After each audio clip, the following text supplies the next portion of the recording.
पिता की वैल्यू। 45 वर्षीय दीवान की नौकरी छूट गई थी। बॉस ने जलील करके ऑफिस से निकाल दिया था।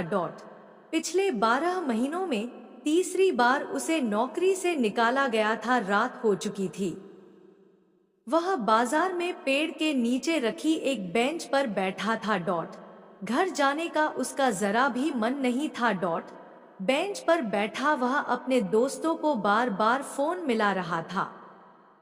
उनसे रिक्वेस्ट कर रहा था कि कहीं जगह खाली हो तो बता दे, उसे तुरंत नौकरी की जरूरत है। दीवान कामचोर नहीं था। मगर बढ़ते कंप्यूटर के इस्तेमाल ने उसे कमजोर बना दिया था।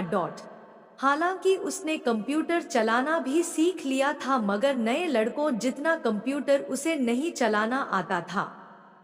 इस कारण उससे गलतियां हो जाती थी।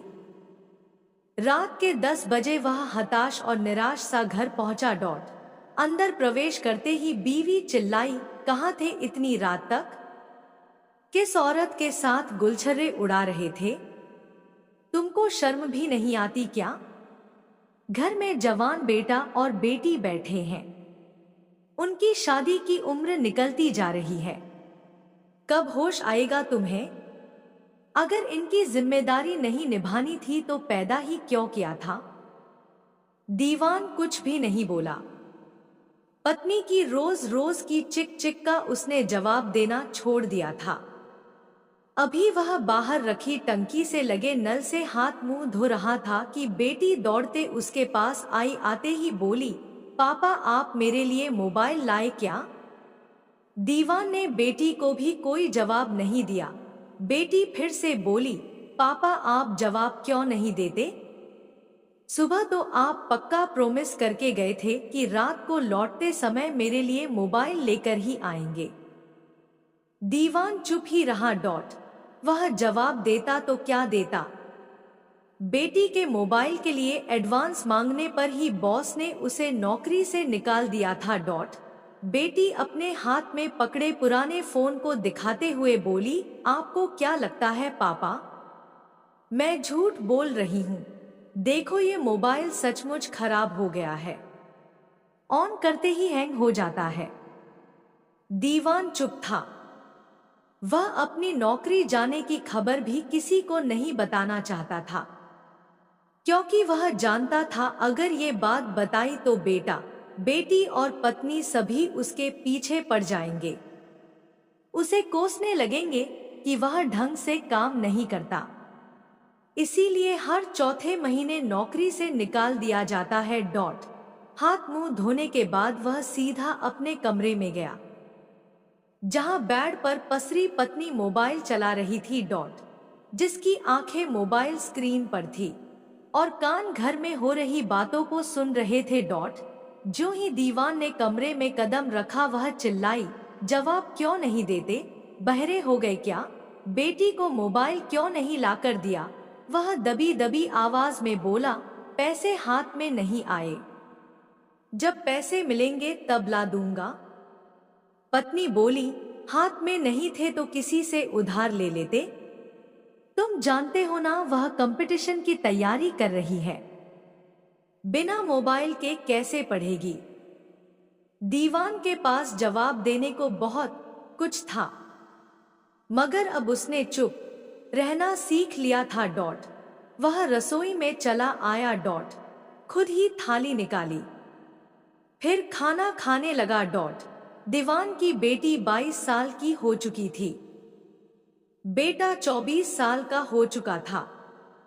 दोनों पढ़ाई में कम और सोशल मीडिया पर ज्यादा समय बिताते थे। इस कारण कंपटीशन में निकलने का सवाल ही पैदा नहीं होता था। अभी दीवान ने खाना खत्म नहीं किया था कि उसका बेटा घर से बाहर से गाना गुनगुनाता हुआ सीधा रसोई में आया। मगर दीवान को वहां खाना खाते देखकर अपने कमरे में चला गया।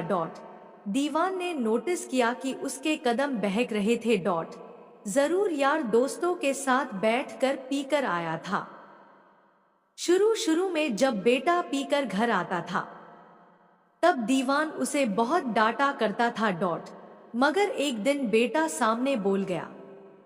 दीवान को ज्यादा गुस्सा आ गया था।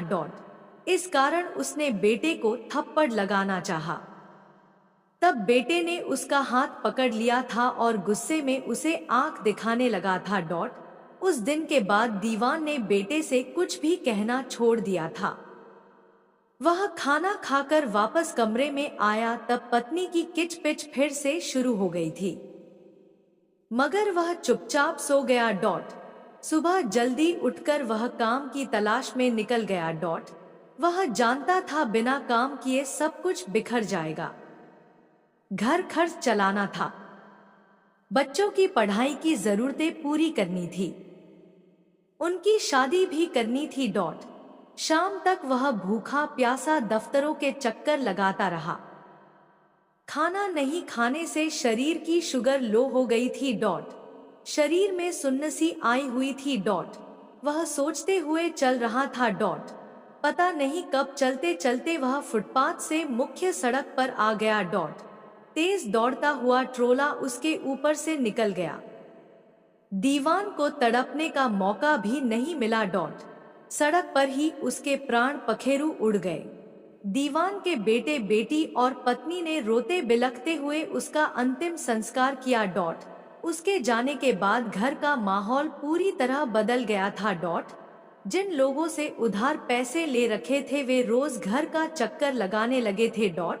रिश्तेदारों ने फोन उठाने बंद कर दिए थे। घर का वाईफाई का कनेक्शन कट चुका था। अचानक से घर में नेट चलना बंद हो गया था। बेटी और बेटा अब खाने में कमी नहीं निकालते थे, जो भी मिल जाता खाकर पानी पी लेते थे। बेटे की आजादी खत्म हो गई थी। अब वह एक कपड़े की दुकान में 7,000 रुपए महीने की नौकरी करने लगा था। बेटी भी एक प्राइवेट स्कूल में 5,000 रुपए महीने की नौकरी करने लगी। पत्नी के लिए सब कुछ बदल चुका था। माथे का सिंदूर मिटते ही उससे सजने संवरने का अधिकार छीन लिया गया था। अब वह घंटों शीशे के सामने खड़ी नहीं होती थी। पति को देखते ही किच-किच शुरू कर दिया करती थी। अब उसकी आवाज सुनने को तरस गई थी। पति जब जिंदा था वह निश्चिंत होकर सोया करती थी। मगर उसके गुजरने के बाद एक छोटी सी आवाज भी उसे डरा देती थी। रात भर नींद के लिए तरसती रहती थी। उसके गुजरने के बाद पूरे परिवार को पता चल गया था कि वो उनके लिए बहुत कुछ था। वो सुख चैन था, वो नींद था, वो रोटी था, कपड़ा था, मकान था, वो पूरा बाजार था, वो ख्वाहिशों का आधार था। मगर उसकी वैल्यू उसके जीते जी उन्हें पता नहीं थी। बाप की कदर किया करो। अगर वो गुजर गया तो अंधेरा छा जाएगा। धन्यवाद।